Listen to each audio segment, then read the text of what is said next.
Welcome to Vinyl Verdict. I'm Bell. I'm Jamie. I'm Plouffe. And this week, we're talking about Plouffe's pick. Yeah. Coral Fang by the Distillers. Steal your thunder. Thanks, Bell.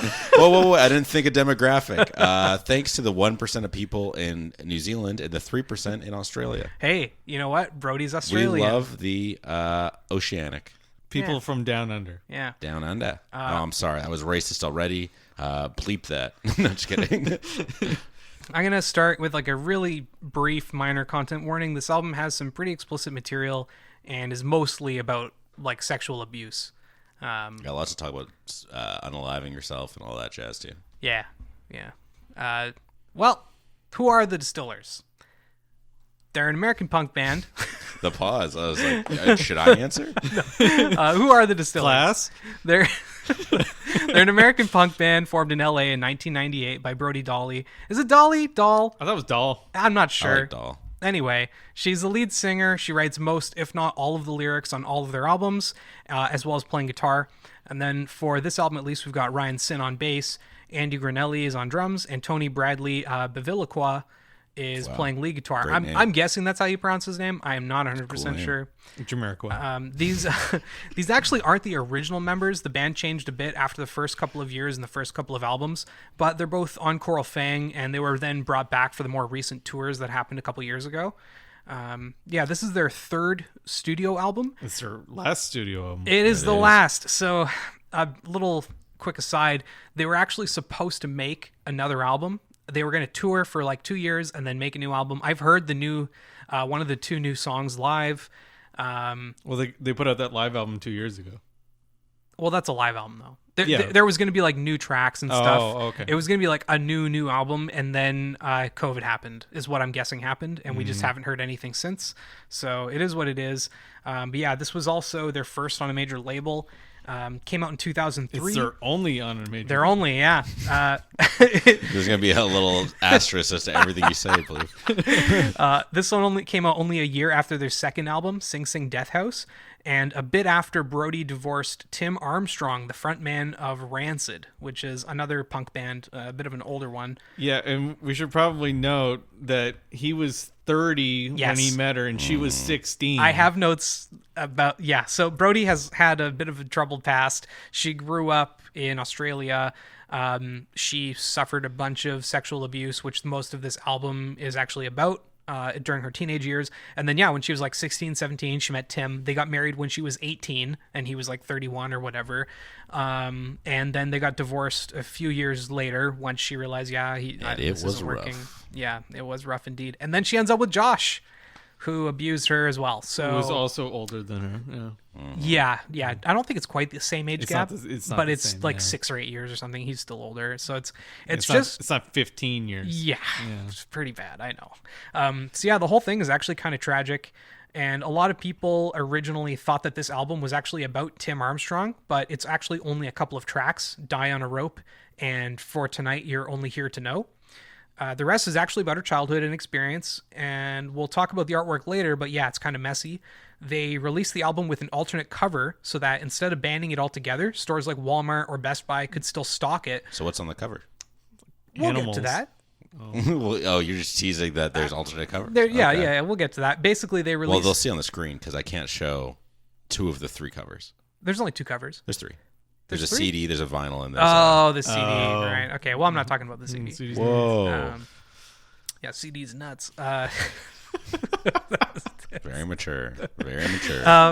Anyway, they did that so that stores like Walmart or Best Buy could still stock it for kids out in the middle of nowhere and like suburbia who didn't have access to a regular record store.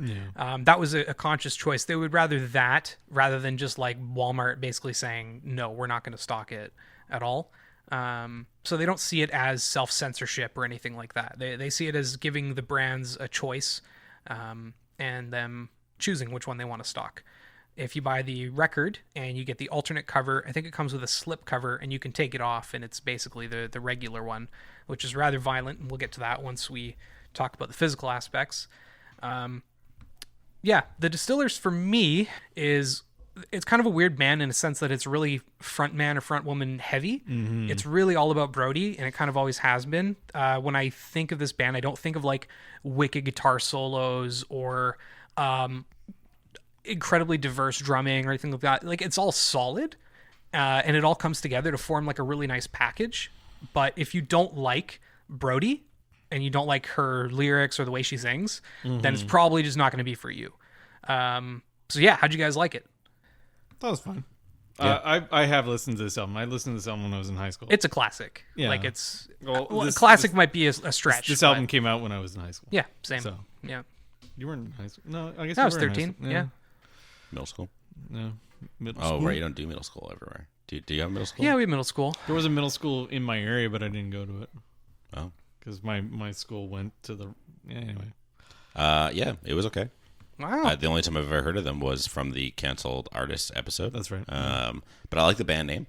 Yeah, it's cool. The album name is also cool. Yeah. And the cover of the CD and vinyl is cool. Yeah. The Safe for Work one, kind Fine. of weird. It's I whatever. don't really like it. Yeah, Yeah, it doesn't make any sense. doesn't make really sense. relate to anything. Totally agree. But I mean, you see the Safe mass market album cover on the screen. We'll talk about the other ones later. I think I like this album.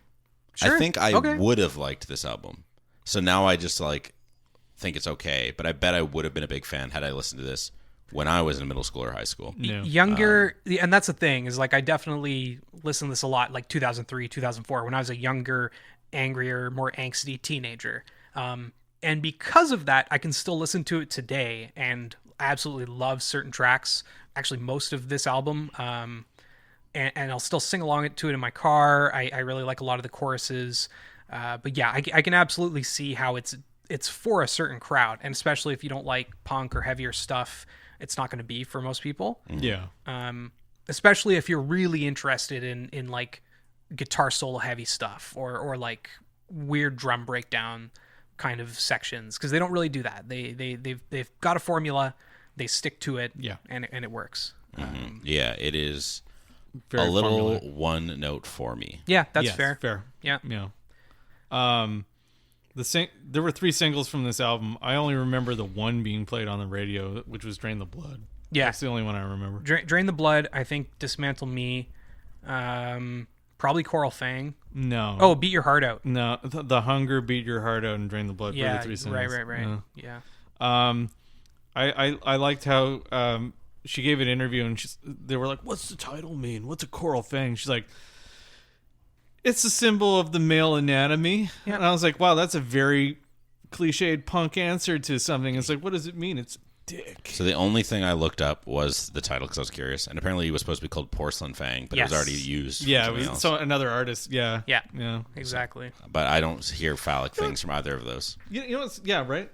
It's a coral. It's because it's like a rape allegory. Oh, So it's like a coral fang, right? Like it's sinking into you, and that gets kind of shown in a lot of the lyrics throughout it. A lot of it's either about on the one cover too. Yeah, and on the cover, well, kind of more on something the Pearson. more about it on the back, but we'll talk about that. I haven't later. seen the back. Okay. But yeah, it's she wrote this album. Yeah, everyone thought it was about everyone thought it was about Tim and her divorcing him and being pissed off and stuff. But it was actually about her initial childhood experiences or teenage experiences. One thing to note about the Distillers is that, and Brody in general, it's a little controversial. A lot of people, when the Distillers came on the scene, because she was dating Tim especially, and I guess married to him, a lot of people basically said she was riding Rancid's coattails, and there's a lot of comparison to Rancid, especially on this one. A lot of allegations of like Tim co-writing tracks where he never gets credit and stuff like that. And like, I don't like Tim that much, but I was a big Rancid fan in my youth, and I can definitely see some comparisons, especially if you look at some other like albums and whatnot. But I mean, It's only definitely her. Only in the same way that a lot of punk sounds samey after totally, a while. yeah, exactly. Yeah, I think it's mostly people just complaining and fanboying. Well, there was a big campaign. I remember because he was dating Kelly Osbourne at the time. after her, yeah. What? Yeah. That's so Yeah, I know, random. right? Yeah, he which did- is went- also like Yeah. she was also. I was in gonna say, her wouldn't late she have been teens. young? Yeah, Yeah, that's she was crazy. kind of young too. Tim's a little shitty. Tim's very shitty. Yeah, yeah. But Yeah, and like they went on this like smear campaign, Yes. and I think she was the one that spouted the like, oh, she It's all Tim's. it was all Tim's music, and she Yeah. just stole the songs. Yeah, exactly. I don't know. I don't think she did. She had her own No. bands before she even met him. I don't know much of the earlier stuff, but she's been doing this since she was pretty young. Sure. And even afterwards. So this album was their last album. Is Yeah. technically their last album, even though I'm always like hoping for that fourth. She went on to do some other stuff afterwards. She went and formed Spinneret, which is She has a solo. and then she has a solo album as well. As much as I love the Distillers, I've actually never gotten into Spinneret or her other stuff, even though I've heard pretty good things and been recommended to it by friends. James shrugging his shoulders. Her solo album's fine, Is it basically like toned down Distillers, kind of? sort of. Yeah, it sounds about right. Yeah, it just, I don't know, especially when you consider how like a lot of these lyrics are just really dark and introspective. It sucks to have it called basically like a love letter to Tim, or say that, or an anti-love letter to Tim. But yeah, it's probably my favorite from the whole band. I like their earlier stuff, but it's a lot less just noisy aside from the very end, which we'll get into. Don't get me wrong. I have problems with death sex. Yeah, should we listen to it one more time? Absolutely.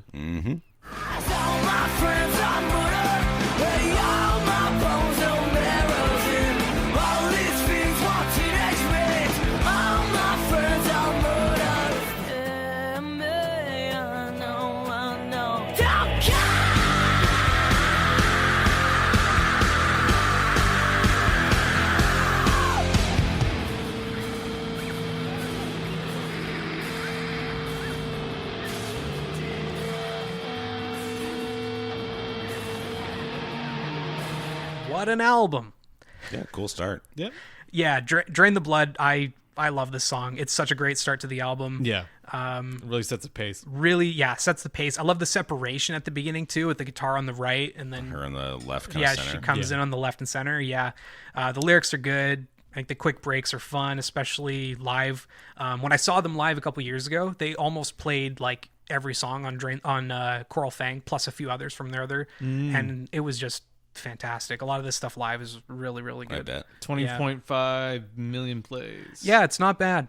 Yeah, it's the most popular song on this album by Yeah. quite a bit. Yeah, I actually, this one's not my favorite, but it is like top 3 probably. But yeah, it's pretty good start. I love the ending with the "he's gone away" kind of repetition. My only complaint is that some of the lyrics are a little hard to understand at times, and that happens on a couple songs. I picked out one line that I thought was kind of, because she repeats it a couple of times. Yeah, All these fiends want teenage meat. yeah, Now I thought that was about Tim, totally. like coming after her when she was like 16. Which is apt, but it's probably about something else. sexual Yeah. abuse, which is also Yeah, really which bad. is also but rough. yeah. Yeah. Oh man, I sing along to this album like all the time. It's Yeah, it's a catchy chorus for something. It's like kinda how dark. we pulled apart. Yeah. I'm sorry, Bill. I didn't mean to cut you up. It's like how we pulled apart lyrics and villains when we had the opportunity. yes. But like Looking back, it's like a little listening to this album, I probably wouldn't have caught that. yeah. Like, but listening for the purpose of this, I did. Yeah. But yeah, all the catchy choruses on most of this song or most of this album it's one of the reasons I love like banging it out in the car. It's just so good. That was a terrible. It's a weird way I to couldn't think of another way to say that on the spot. I'm pretty sure there was another way. Nah, no other way. Yeah. Then we go to Dismantle Me. This is another really great track. This is probably another one of my favorites. I like the little drum intro.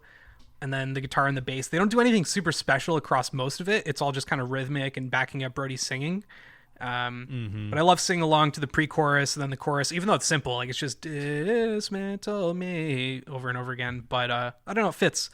And yeah, the bridge later. So that's another thing that's a little same. It's really formulaic. She has a bridge in basically every song, about 2/3 through or so, where she kind of sings a little quieter and stuff. But hey, I like the Distillers and I like that kind of vibe for this album. I wrote, you get some angry yelling on this one, and that's how you know they have punk roots. Yeah, totally. Yeah. So, yeah, that's the other thing is while this album is still kind of heavy compared to other stuff, if you look at their self-titled original release and then Sing Sing Death House, that's a lot more like the last track of the album, Death Sex, which is like a lot of like punk noise, which is common and stereotypical to end a punk album with that, but we'll get to it later.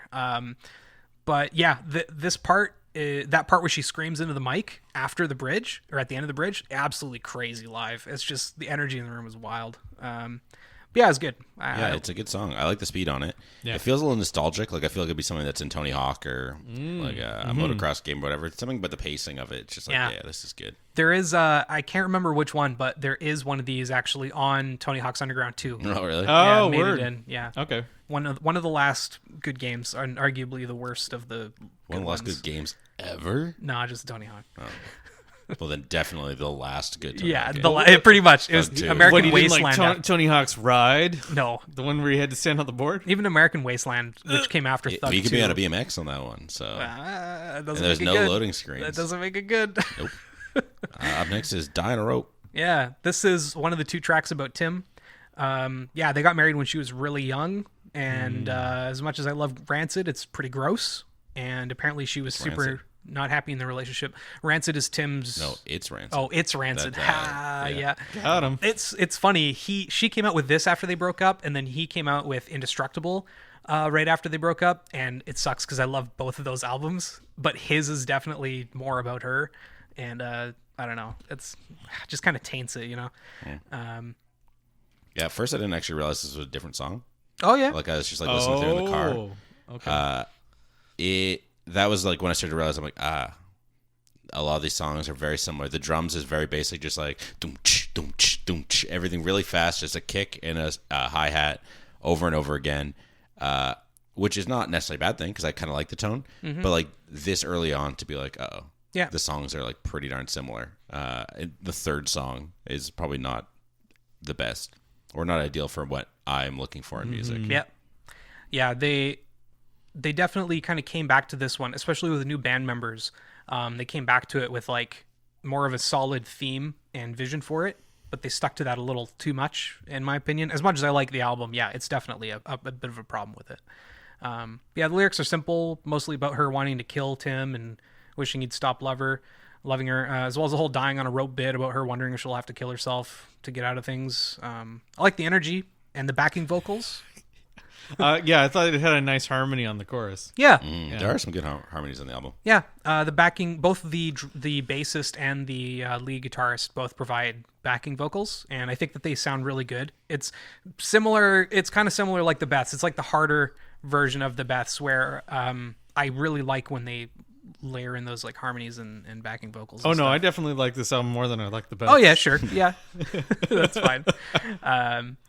But yeah, I actually think that these were some of the better drums on the track. Yeah, sure. They're not bad. Yeah, down the rope. I read an interview with the guy who plays the drums in the Distillers. He was trying pretty hard to do something a little different. Yeah, he said he was trying to, like, on some of the tracks, he was trying to do like a Beatles thing, and I was like, well, maybe that's not the kind of. Maybe that's not. Well, let me tell you, he achieved it by just doing the one drum beat for every song. I was like, Beatles isn't the band I would want to. Ringo isn't the best drummer that I. He's he's not a bad drummer. He's just not the one I think of when He's I not think the of best one in the Beatles. Yeah.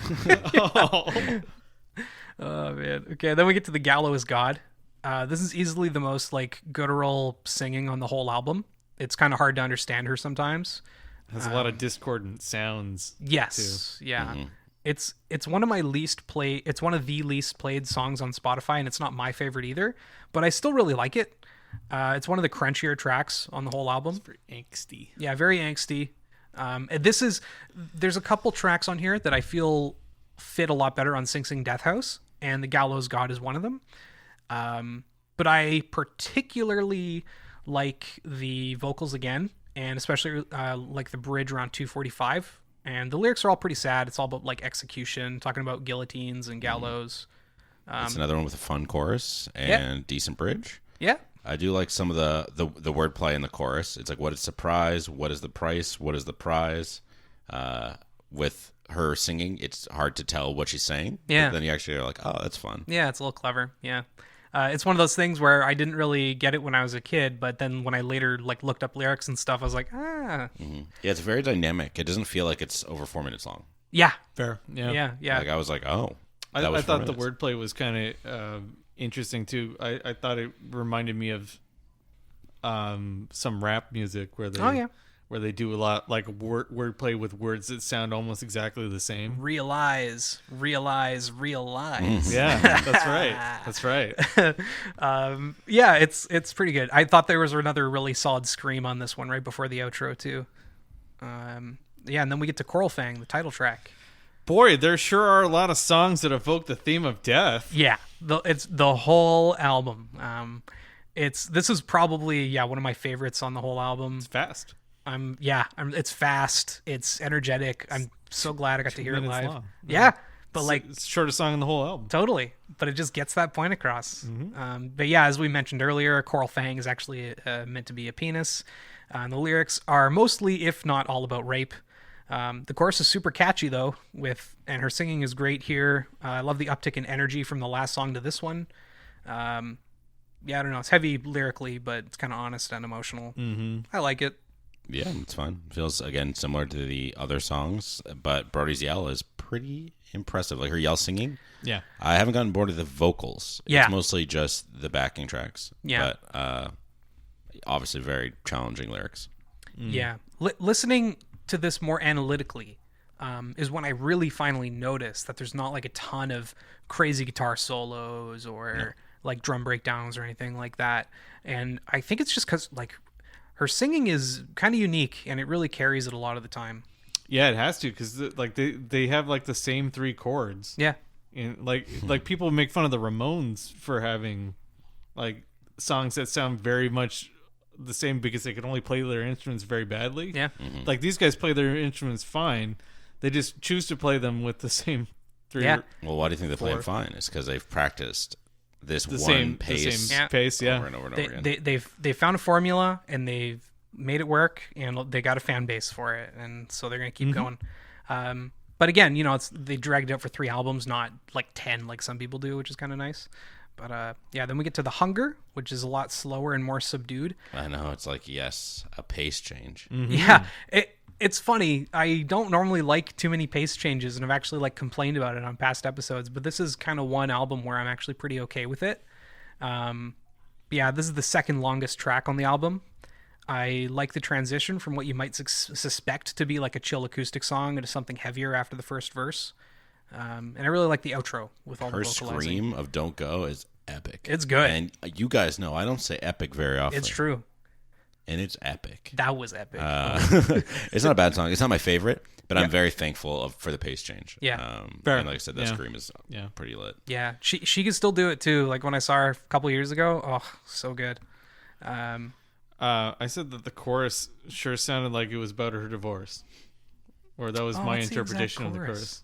I'd have to look up the lyrics to. I didn't write it down either. But Yeah, it's cool. Yeah, honestly, maybe like as much as she says that most of this album is about sexual abuse and stuff. I mean, there's a couple tracks that are straight up about Tim. It wouldn't surprise me if that was influencing the other lyrics, even if they're not like directly about him. Yeah, absolutely. Then we get to Hall of Mirrors. Yeah, I liked the flow from The Hunger into this because it kind of ramps up into it. Yeah. And I like it better than The Hunger. The vocals are just super raw, and the bridge with the harmonies is really good. Yeah. I said I didn't know what the song was about, but I thought it was fun. Okay. I love the chorus. This one gets me pumped up every time. It's not... So there's a few tracks on this album that I kind of forget about in terms of like the title and everything, but as soon as they come on, it evokes like a memory in me, and I'm like, oh yeah, this track, it's amazing. And this one gets me pumped up like every single time. The drums are tight and fast throughout the whole track. I really like how constant the whole thing is, aside from the bridge, and even then, I don't mind it. It's a ton of fun live, especially with the whole crowd singing the outro. And then we get to Beat Your Heart Out, which is one of the other most played tracks. It's a little repetitive. And the lyrics don't really do it for me. No, they're not impressive. This one's just kind of fun to sing along to. Yeah, it's like they do choruses very well. Yeah. And this is another like really catchy chorus, and the reverb in the bridge is cool. Yeah. It's like I semi-enjoy it, but I don't want to listen to it again because it's like the lyrics are cheesy and the stuff between the chorus and the bridge, like I mean, I guess the verses are just kind of boring. Yeah. That's fair. The only note I had on this was that the genius lyrics description for this song are not helpful. And the only note on it is like someone put it like a notation on it. It's like, well, when you see someone you love, your heart might beat faster. And I'm like, cool. Yeah. I think that's the point of the song. Yeah. Because she says it a lot. Yeah.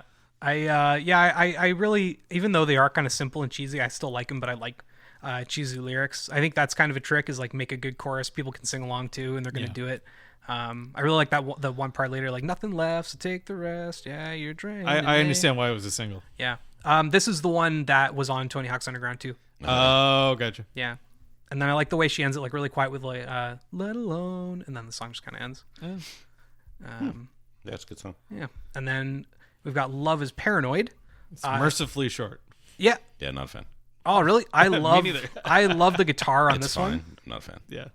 And I wish they'd bring the guitar forward a lot, especially at the start and then again at the end. It's short, yeah. It's just over 2 minutes. Chorus is fun, like most of the other ones. Mm-hmm. And then we get to the other track about Tim. For tonight, you're only here to know.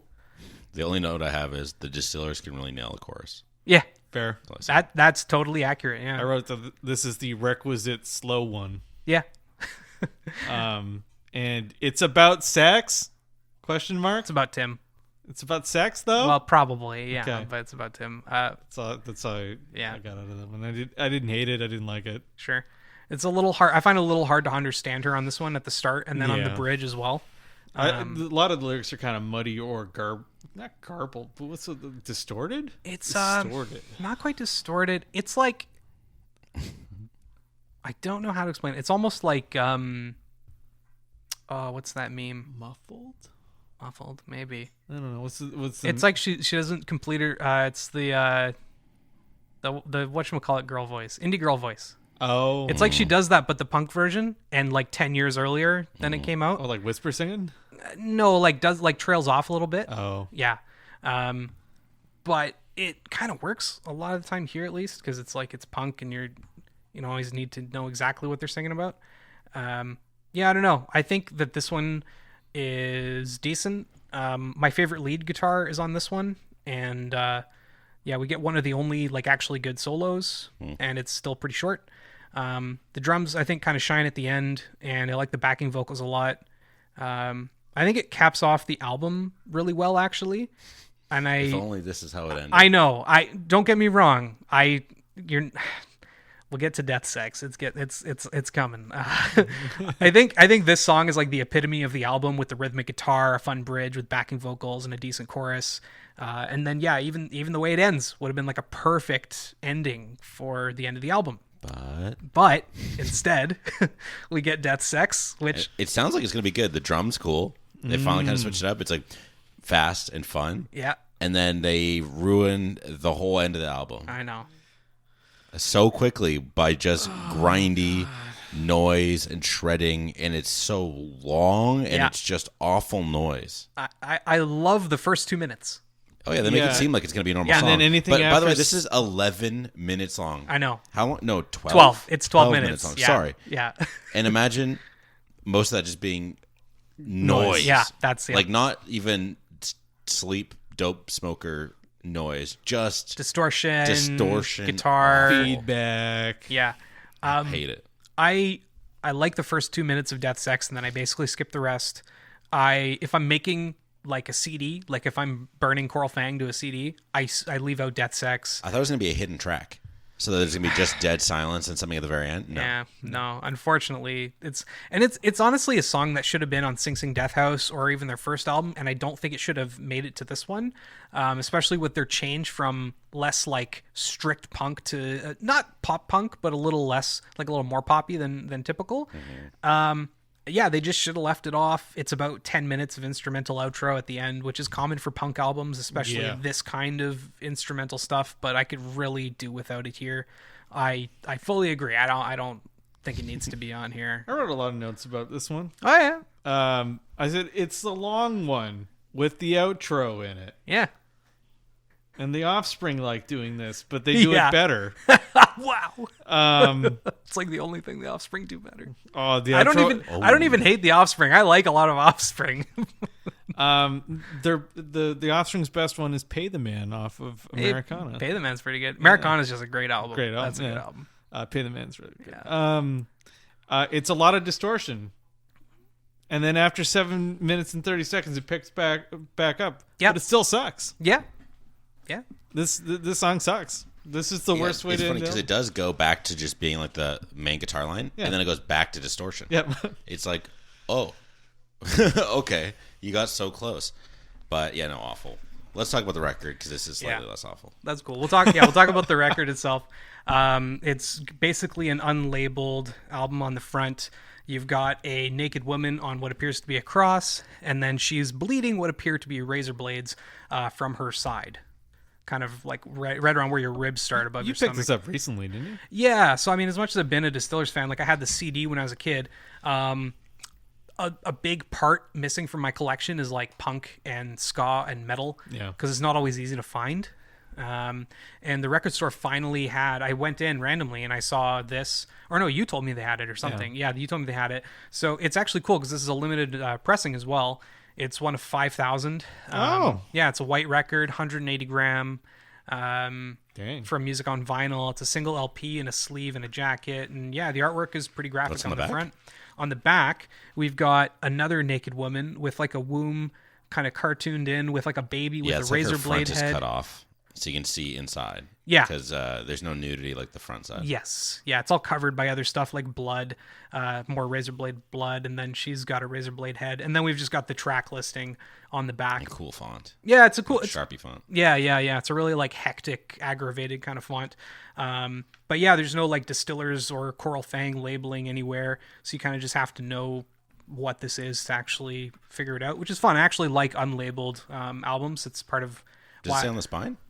Well, yeah, of course it Thank is. goodness. Well, I was just making sure. You never know. Oh, sure, yeah. Inside, though. Inside. Ooh, that's a heavy stretch. cover. Yeah, the 180 grams, which was a little too much for me. We get a nice little insert, which is artwork on both sides, which is kind of just a continuation. It's a razor blade lady and another razor And blade another lady. razor blade lady. That other side I don't like. This one's the Die on the Rope or Die on a Rope cover, Oh, yeah. which is kind of fitting. She's wearing like a, I don't even know what you'd call that. Like But it's a- animated on, which is odd, and then the razor blade head. Yeah, She's holding a rose. It's like a one-piece bathing suit with, and yeah, she's holding a rose. She got a noose around her neck, and she's got a razor blade for a head. And then the other side is some lyrics as well as Very cursed looking lyrics. Like it's all in this weird Sharpie font, different Yeah. colors overlapping itself. Oh, like Yeah. a conspiracy theory wall. yeah, or like the Yeah. Batman, the Joker laugh when it's written over a bunch of stuff. Plouffe and A his bunch of times. Joker. That's like He gets the so only mad when I time. mention his Joker That's like posters. the Now only he's out here time. quoting It's the totally Joker. that Why font. so serious? It's totally a similar font. But yeah, it's another weird thing where it's like a animated one And piece. There's a woman with a razor blade head just like squatting down, Yeah. spreading herself with razor blades. razor blades coming out, and The baby has razor blade head. Yeah, it's Yeah. razor blades all the way I down. don't like it. Yeah. And then for the album itself, it's one of 5,000. I think I have like number 348 Which or is impressive something. because the vinyl. This is not a recent vinyl release, or it's a repressing that's got Yeah. a limited release. But either Yeah. way, it's very cool. Yeah, it happened like not super recently. And I was very happy to find a copy, especially A of, limited one, yeah. of this pressing. Yeah, and it was only like And locally. and I think it was like $40. So for Very reasonable. a new record, because yeah, this was sealed when I bought it, without shipping. That 40 Canadian is pretty like average, That's honestly. like $15 for the rest of the world. The album itself is pretty clearly labeled, but it's Milky again white. that crazy font with it's like a milky white. What is that? It's legs with what's on top? Just hair? It's like legs with just like explodey static lines. The best way I want to describe it is like someone in a madhouse with like dementia writing stuff. Like it's a very hectic and frantic kind of writing style with the font. But yeah, it's just like a track list on one side says side A, and then on the other side we got side B, and it's got more like lyrics and stuff and like a shadowy figure Who knows who the shadowy figure is? I don't know. It's a very cursed record. It is very cursed visually, very distinct though. Like if I show this, anyone who knows this album is instantly going to recognize Like it. any piece of it, the front cover, the back cover, the either side of the art piece or the record, like it's very distinct. Yeah. Every piece of it is distinct and very well put together and cohesive. Yeah, absolutely. Now you own 2 white pieces of vinyl. You own White Christmas. White Christmas and this one. Which one's the better album? I like this one more. I think I actually have another white album. Maliki Yo, Melik Kaliki Maka is a That's it. fine way to say Merry Christmas, okay? In Hawaii. I would rather listen to that song, I think. Yeah, I think I have a couple other white albums as well. But yeah, no, it's a pretty good physical release. I'm super just happy to have it. I'll probably never get another opportunity. Well, what's your final verdict? You're already halfway there. Yeah, sure. So if Death Sex wasn't there, if it straight up just wasn't, or it was 2 minutes, the first 2 minutes, and then cut to silence, this thing would honestly be like a 9 out of 10 for me, maybe even a 9.5. It's really one of my favorite albums. And so because it's there, I give it like an 8.5, which is still pretty high. I think that they nail that like formula that they've got, and I'm totally here to drink the Kool-Aid. I'm just a big fan of Brody's like dark, catchy lyrics and rough or raw, but kind of consistent singing. And I just think it's a consistently good album, even if it is like pretty samey throughout a lot of it. So if you don't like that vibe, it's not going to be for you. But yeah, 8.5 out of 10 probably. Nice. Yeah. It's pretty good. This album's pretty good. Sure. It's a little one note, but I like the tone and the speed for the most part. I do wish more risks were taken and things were switched up more regularly, but this taps into a long lost part of my childhood where I'd go home after school to play Tony Hawk and motocross games, so I appreciate it for that. I'm going to put it in the 19th spot, above Wow. Steve Hyatt's Down on the Road by the Beach, and below Working with the Miles Davis Quintet by Miles Davis. I like this album, but the couple songs that I don't like drag it down, and the repetitive nature and high-speed repetition makes it a bit of a hard listen. It's definitely a good album, though, and I'd be very down to see the Distillers or Brody yourself play live, because it seems like it'd be a good time, but Yeah. I'm not going to just put on this and Sure. not for me. I'll jam out to it in my car, but it's wicked live. I'm so glad I got to see them live. Like, holy crap. Holy crap. Yeah. Jamie? Crazy. 8.5 out of 13. Wow, that's not bad. Yeah, I would. I didn't hate the album. I didn't love the album. That was fine. Yeah.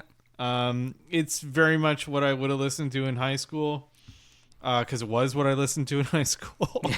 Yeah. Nowadays I'm not so much into that.